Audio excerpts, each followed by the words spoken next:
வணக்கங்க. இன்னைக்கு இலக்கணத்தில் குற்றியல் உகரம், அதாவது சார்பெழுத்தோட வகைகள் நடத்தியிருந்தேன் இல்லையா? அதில் ஒன்று தான் குற்றியல் உகரம், குற்றியல் இகரம், அப்புறம் ஐகார குறுக்கம், ஔகார குறுக்கம்லாம் வரும் இல்லையா? அதை பற்றி நம்ம இன்னைக்கு டீட்டெயிலாக பார்த்துடலாம். ஃபஸ்ட்டு பாருங்கள், குற்றியல் உகரம் சரிங்களா? குற்றியல் உகரம் எப்படி பிரித்து எழுதலாம்? பொறுமை கூட்டல் இயல் கூட்டல் உகரம், அதுதான் என்னது குற்றியல் உகரம். புரியுதுங்களா? ஓகே.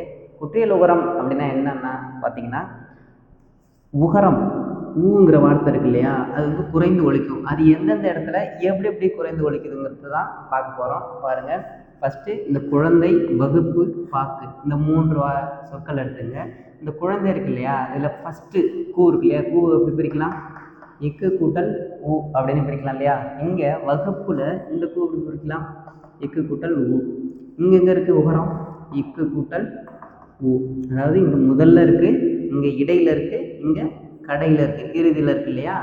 இது எப்படி எந்த மாத்திரை அளவு ஒழிக்குதுங்கிறத தான் நான் சொல்ல போகிறேன். பாருங்கள், இப்போ முதல் மற்றும் இடையில் வரும்போது இந்த உகரம் இருக்கு இல்லையா, எப்படி ஒழிக்குன்னா அதோட முழு மாத்திரை அளவு, அதாவது ஒரு குறில் எழுத்துக்கு எவ்வளோ மாத்திரை இருக்கோ, ஒரு மாத்திரை இருக்கு இல்லையா, அந்த முழு மாத்திரை அளவை ஒழிக்கும். அதுதான் என்ன சொல்கிறாங்கன்னா, அவ்வாறு குறைந்து ஒழிக்கும் உகரம் தான் குற்றியல் உகரம் அப்படின்னு சொல்கிறாங்க. இப்போ பாருங்களேன், இப்போ நீங்களே சொல்லி பாருங்கள். குழந்தை அப்படின்னு சொன்னோம்னா நம்ம அழுத்தி தானே சொல்லுவோம், குழந்தை அப்படின்னு சொல்கிறோம் இல்லையா? அதேமாதிரி வகுப்பு, பார்க்க சொல்லுங்களா, பாக்கு. அப்போது இந்த கூ இருக்கு இல்லையா, அதோட மாத்திரை அளவுலேருந்து என்ன ஆகுதுன்னா கொஞ்சம் குறைஞ்சிரும். இப்போ இறுதியில் வரும்போது என்ன ஆகுதுன்னா ஒரு மாத்திரையிலேருந்து அரை மாத்திரையாக குறைஞ்சி ஒழிக்குது. புரியுதா? அவ்வாறு குறைந்து ஒழிக்கும் உகரம் தான் குற்றியல் உகரம் அப்படின்னு சொல்கிறாங்க. புரியுதுங்களா?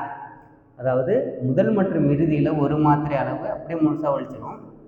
இறுதியில் வரும்போது என்ன ஆகுதுன்னா அரை மாத்திரை அளவு குறைஞ்சி ஒழிக்குது. புரியுதுங்களா? அதுதான் என்னதுன்னா குற்றியல் உகரம். கேட்பாங்க, குற்றியல் உகரம் பிரித்து எழுதுங்கன்னு கேட்டாங்கன்னா பொறுமை கூட்டல் இயல் கூட்டல் உகரம், அதுதான் குற்றியல் உகரம். புரியுதுங்களா? அது எந்தெந்த இடத்துல எவ்வளோ மாத்திரை குறைஞ்சி ஒழிக்குதுன்னு கேட்டாங்கன்னா இப்படி எழுதணும். என்னங்க மாத்திரைன்னு எழுதிட்டு இருக்கீங்க சார், எனக்கு புரியலன்னா, மாத்திரை என்ன ஒன்றும் இல்லைங்க, கண் சிமிட்டும் நேரமும் கை நொடிக்கும் நேரமும் மாத்திரை எனப்படும் அப்படின்னு சொல்லுவாங்க. புரியுதுங்களா? இப்போ மாத்திரைன்னா நம்ம சாப்பிட்றோம் இல்லையா, டேப்லெட், அது கிடையாது.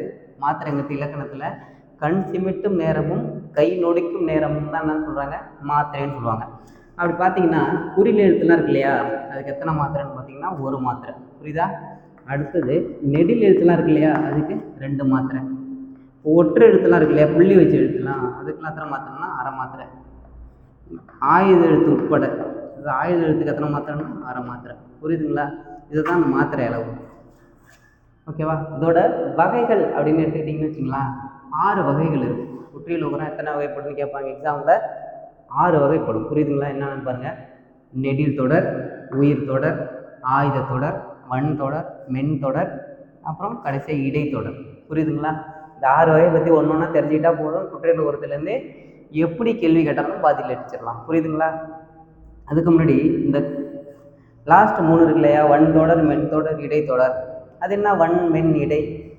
நம்ம படிச்சிருப்போம் இல்லையா, வல்லினம், அப்புறம் மெல்லினம், அப்புறம் இடையின எழுத்துக்கள்.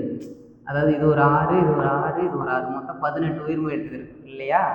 இதை ஃபஸ்ட்டு நீங்கள் தெரிஞ்சுக்கிட்டா தான் இந்த வகையான குற்றியல் உகரத்தை எப்படின்னு ஈஸியாக அனலைஸ் பண்ண முடியும். புரியுதுங்களா? இப்போ இந்த வல்லின எழுத்துக்கள் என்னென்ன இருக்குது அப்படின்னு பார்த்தீங்கன்னா, க, ச, ட, க, ப, இந்த ரா, பெரிய ரா. புரியுதுங்களா? கசட தபர வல்லினம். புரியுதுங்களா? அடுத்தது ஞ, ஞ, ந, ம, ந, ஞ, நமன மெல்லினம். கடைசி பார்த்தீங்கன்னா ய, ர, ல, வ, ழ, ல. அதாவது எரள வழல இடையினம். புரியுதுங்களா? இதுதான் 18 சொல்லுவாங்க உயிர்மை எழுத்துக்கள். கசட தபர வல்லினம், ஞ, நமன மெல்லினம், கடைசியாக எரள வழல இடையினம். புரியுதுங்களா? இதை வச்சா நம்ம பார்க்க போகிறோம். அதோட வகைகளை சொல்கிறேன், நல்லா கவனிச்சுட்டே வாங்க. அடுத்து பாருங்கள், குற்றியல் உகரத்தோட வகைகளை பற்றி டீட்டெயிலாக பார்க்கலாம். மொத்தம் 6 இருக்குன்னு சொன்னோம் இல்லையா, நெடில், உயிர், ஆயுதம், வன், மென், இடை. ஓகேவா? ஃபஸ்ட்டு பாருங்கள், நெடில் தொடர் குற்றியல் உகரம்னா என்னன்னு சொல்கிறோம் பாருங்களேன். இது எடுத்துக்காட்டு பாருங்கள், காது, மாடு. புரியுதா? ஃபஸ்ட்டு பாயிண்ட் என்ன எழுதுறீங்கன்னா, நெடில் தொடர் குற்றியல் உகரம்னா என்னன்னா 2 சொற்களாக மட்டுமே வரும். புரியுதா? 2 சொல் மட்டும்தான் வரும். பாருங்கள், மாடு, காது, ஆடு, நாடு. புரியுதுங்களா? 2 சொற்களாக மட்டும்தான் வரும். முக்கியமாக என்னன்னா ஒரு நெடில் எழுத்து இடம்பெறும். புரியுதா? முக்கியமாக என்னது, ஒரு நெடில் எழுத்து இடம்பெறும். நெடில் எழுத்துனா இழுத்து சொல்கிறோம் இல்லையா, ஆ, மா, கா, அது வந்து இடம்பெறும். புரியுதா? இதில் இந்த எடுத்துங்களேன், டூ எப்படி பிரிக்கலாம், இட்டு கூட்டல் ஊ. அப்போ இது வந்து ஒரு உகரம் இல்லையா. இப்போது மாடு, இந்த டூக்கு வந்து எத்தனை மாத்திரை, ஒரு மாத்திரை. ஆனால் இந்த குற்றியல் உரங்கிறதுனால மாடு என்ன ஆகும்னா ஒரு மாத்திரையிலேருந்து அரை மாத்திரை அளவாக குறைஞ்சி ஒலிக்குது இல்லையா, அந்த உகரம் தான் என்னன்னு சொல்கிறாங்கன்னா நெடில் தொடர் குற்றியல் உகரம். நெடில் எழுத்து பக்கத்து வருதுனால அது என்னது, நெடில் தொடர் குற்றியல் உகரம். புரியுதுங்களா? அடுத்து பாருங்க, உயிர் தொடர் குற்றியல் உகரம். உயிர் எழுத்துருக்கு இல்லையா, ஆலேருந்து அவு வரைக்கும் உள்ள உயிர் எழுத்துக்களை, அதாவது இங்கே பாருங்க, உயிர் எழுத்துக்களை தொடர்ந்து அதாவது உகரத்துக்கும் முன்னாடி நடுவில் இருக்கு இல்லையா வார்த்தை, இப்போ ரா இருக்கு இல்லையா, ரா எப்படி பிரிப்போம், இரு கூட்டல் ஆ. அப்போ இது ஒரு உயிரெழுத்து இல்லையா, இந்த உயிரெழுத்து இடம்பெறும். பக்கத்தில் என்னது, ஒரு குற்றியல் உகரம் சொல்ல இருக்கும். அதுதான் என்னன்னு சொல்கிறாங்கன்னா உயிர் தொடர் குற்றியல் உகரம். புரியுதுங்களா? அடுத்தது பாருங்க, ஆயுத தொடர். ஆயுத தொடர் ஈஸியாக கண்டுபிடிச்சிடலாம். ஆயுதத்துக்கு நடுவில் இடம் பெற்றாலே அது என்னது, ஆயுத தொடர் குற்றியல் உகரம். புரியுதுங்களா? எல்லாத்துலேயுமே அரை மாத்திரை அளவு குறைஞ்சு ஒழிக்கும். உகரம்னாலே, அதாவது குற்றியல் உகரம்னாலே பொறுமை கூட்டல் இயல் கூட்டல் உகரம், குறைந்து ஒழிக்கும் உகரம் தான் குற்றியல் உகரம். புரியுதுங்களா? அடுத்தது பாருங்க, இது 3 தான் இம்பார்ட்டன்ட். இதை தான் எக்ஸாம் பாயிண்ட் ஆஃப் வியூவில் கேட்குறது. வன் தொடர் குற்றியல் உகரம். வன் தொடர் நான் என்ன சொல்லியிருக்கேன், வன்னுன்னா ஒன்றும் இல்லை, வள்ளின்னு க, ச, ட, த, ப, ர. புரியுதுங்களா? அதாவது இங்கே பாருங்க, இந்த உகரத்துக்கும் முன்னாடி எழுத்துருக்கு இல்லையா, அது வந்து வல்லின எழுத்தாக இருக்கணும். இங்கே பாருங்க, இது வந்து ஒரு உகரமா, அதுக்கு முன்னாடி என்ன இருக்குது, ஒரு வல்லின எழுத்தாக இருக்குங்க இல்லையா. அப்போது இந்த க, ச, ட, த, ப, ர, இதில் 6 எழுத்துல ஏதாவது ஒன்று இடம் பெறுன்றதுன்னா அது என்ன இருக்குது, வல்லினம் உயிர்மை. அதாவது வன் தொடர் குற்றியல் உகரம் அப்படின்னு சொல்லுவாங்க. பாருங்களேன், இங்கே இக்கு இருக்குது, இங்கே இச்சு இருக்கா, அடுத்தது இட்டு, இத்து, இப்பு, இரு, ஏதாவது ஒன்று வரும். அதுதான் என்னன்னு சொல்கிறாங்கன்னா வன் தொடர் குற்றியல் உகரம். புரியுதுங்களா? அடுத்து பாருங்க, மென் தொடர். அதே மாதிரி தான் இங்கே மெல்லின எழுத்துக்கள் என்னென்ன இருக்குது, நம்மன. புரியுதா? இந்த 6 எழுத்துல, அதாவது உகரத்துக்கு முன்னாடி, குற்றியல் உகரத்துக்கு முன்னாடி இந்த இங்கு, இங்கே எங்கே இருக்குது, இது இருக்கு இல்லையா, அடுத்தது இந்து இருக்கா, இதில் ஏதாவது ஒன்று இடம் பெற்றதுன்னா அது என்னது, மென் தொடர் குற்றியல் உகரம். ஈஸியாக நம்ம ஐடென்டிஃபை பண்ணிக்கலாம். புரியுதா? அதாவது வல்லினமை வந்திருக்கா, இல்லை இடையின வந்திருக்கா, அடுத்தது மெல்லினம் வந்திருக்கா அப்படிங்கிறத பார்த்தே கண்டுபிடிச்சிடலாம். இப்போ இடைத்தொடர் பாருங்களேன், எய்து மார்புன்னு இருக்கு இல்லையா, இடைத்தொடர் என்னென்ன இருக்குது, எரலை வழலை. புரியுதா? இதில் என்னென்ன இடம் பெற்றிருக்கு, ஈ இருக்குது, இதில் இரு இருக்குது, இது இருக்குங்க பார்த்தீங்களா ரெண்டும். அப்போ இது என்னன்னு சொல்கிறாங்க, இடைத்தொடர் குற்றியல் உகரம். புரியுதுங்களா? அப்போ 6 வகையான குற்றியல் உகரம் இருக்குது. நெடில் தொடர், உயிர் தொடர், ஆயுத தொடர், வன் தொடர், மென் தொடர், இடைத்தொடர். புரியுதுங்களா? அதுக்கப்புறம் இந்த இவ்வை தொடர்ந்து வரும் குற்றியல் உகரம் சொற்கள் தமிழில் இல்லை அப்படின்னு சொல்கிறாங்க. இவ்வை தொடர்ந்து வரும் குற்றியல் உகரம் இல்லை அப்படின்னு சொல்கிறாங்க. அப்புறம் இந்த சு, டு, ரு, இதுக்கு முன்னாடி வர இடையின குற்றியல் உகரம் கிடையாதுன்னு சொல்கிறாங்க. இது இருக்கு இல்லையா, லாஸ்ட்டில் தூ, ஊலாம் இருக்கு இல்லையா, அதுமாரி அதுக்கு லாஸ்ட்டில் சு, டு, ருக்கு முன்னாடி உள்ள இடைத்தொடர் குற்றியல் உகரம் தமிழில் இல்லை அப்படிங்கிற மாதிரி சொல்கிறாங்க. இதை நோட் பண்ணி வச்சுங்க, முக்கியமானது, எக்ஸாமில் கேட்பாங்க. புரியுதுங்களா? அடுத்தது முற்றியல் உகரம்னு ஒன்று இருக்குது, அதை நான் இப்போ சொல்கிறேன். அதுக்கு முன்னாடி ஒரு கொஸ்டின் ஒன்று உங்கள்கிட்ட.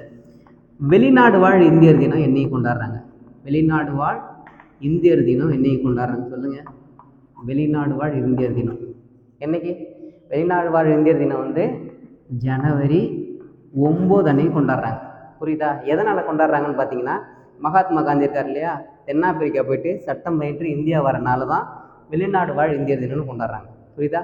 அவர் அங்கே சட்டம் பயின்று இருக்கும்போது இலவசமாக அங்கே வழக்குகள் நிறைய வாதாடி அந்த கருப்பின மக்களுக்காக வழக்குகள் நிறையா வாதாடி இருப்பார். அதனால தான் அவர் வந்து வந்தனால தான் ஜனவரி 9 வெளிநாடு வாழ் இந்தியர் தினமாக கொண்டாடுறாங்க. புரியுதுங்களா? அடுத்து முற்றியல் உகரம் பற்றி பார்க்கலாம். அடுத்து பாருங்க, முற்றியல் உகரம், அதாவது குற்றியல் உகரம் சொல்லியிருக்காங்க, குற்றியல் லிகரம் சொல்லியிருக்காங்க. இது என்ன முற்றியல் உகரம் அப்படின்னு பார்த்தீங்கன்னா, இப்போ இந்த வார்த்தைகளை கவனிக்கலாம். புகு, பசு, விடு, இந்த 3 வார்த்தை இருக்கு இல்லையா, இதை நீங்கள் உச்சரித்து பாருங்கள், ப்ரொனவுன்சியேஷன் பண்ணுங்கள்.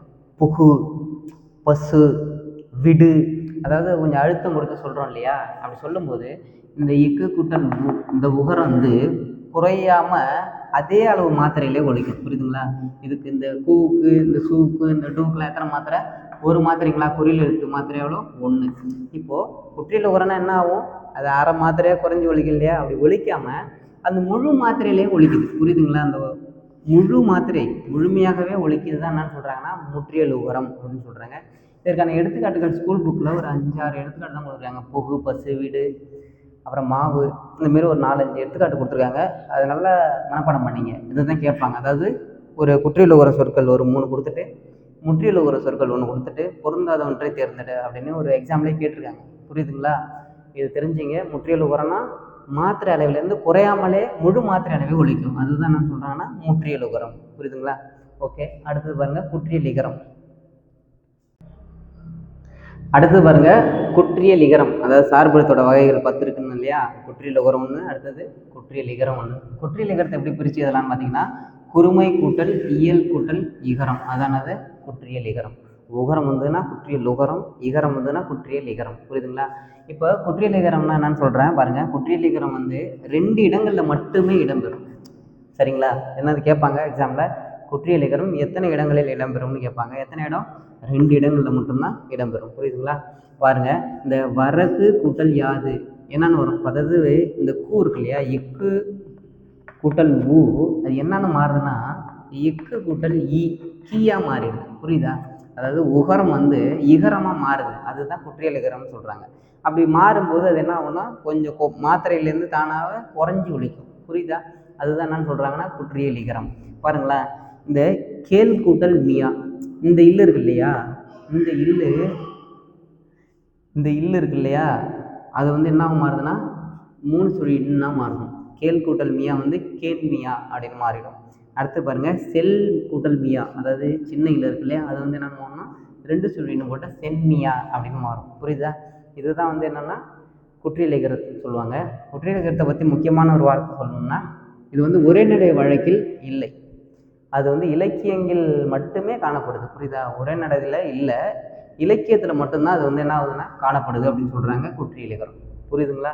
இது முக்கியமானது. குற்றியல் உகரம், குற்றியல் இகரம், அப்புறம் முற்றியல் உகரம். புரியுதுங்களா? ஓகே. உங்களுக்கான ஒரு கொஸ்டின் என்னென்னா, உலக அதாவது காடுகள் தினம் என்னைக்கு அப்படின்னு கேட்பாங்க. அதாவது வன தினம் என்னைக்கு சொல்லுங்கள்? மார்ச் 21. இதுதான் என்ன சொல்கிறாங்கன்னா வன தினம் அப்படின்னு சொல்கிறாங்க. அதே போல் மார்ச் 20 என்னென்ன தினம்லாம் இருக்குது? கிட்டத்தட்ட ஒரு 3 தினம் இருக்குது. பாருங்கள், ஃபஸ்ட்டு வந்து ஊனமுற்றோர் தினம், ஊனமுற்றோர் தினம், அப்புறம் மகிழ்ச்சி தினம், அப்புறம் சிட்டுக்குருவிகள் தினம். புரியுதா? அப்புறம் மார்ச் 22 அப்படியே வரிசையாக பார்த்துங்க. மார்ச் 22 வந்து என்னது? தண்ணீர் தினம். புரியுதா? மார்ச் 22 என்ன தினம்? தண்ணீர் தினம். 20 வந்து உணவுமுற்றோர், மகிழ்ச்சி, சிட்டுக்குருவிகள் தினம். 21 வந்து காடுகள் தினம். மார்ச் 22 தண்ணீர் தினம். புரியுதுங்களா? இதெல்லாம் முக்கியமானது, தெரிஞ்சுங்க. தேங்க்யூ.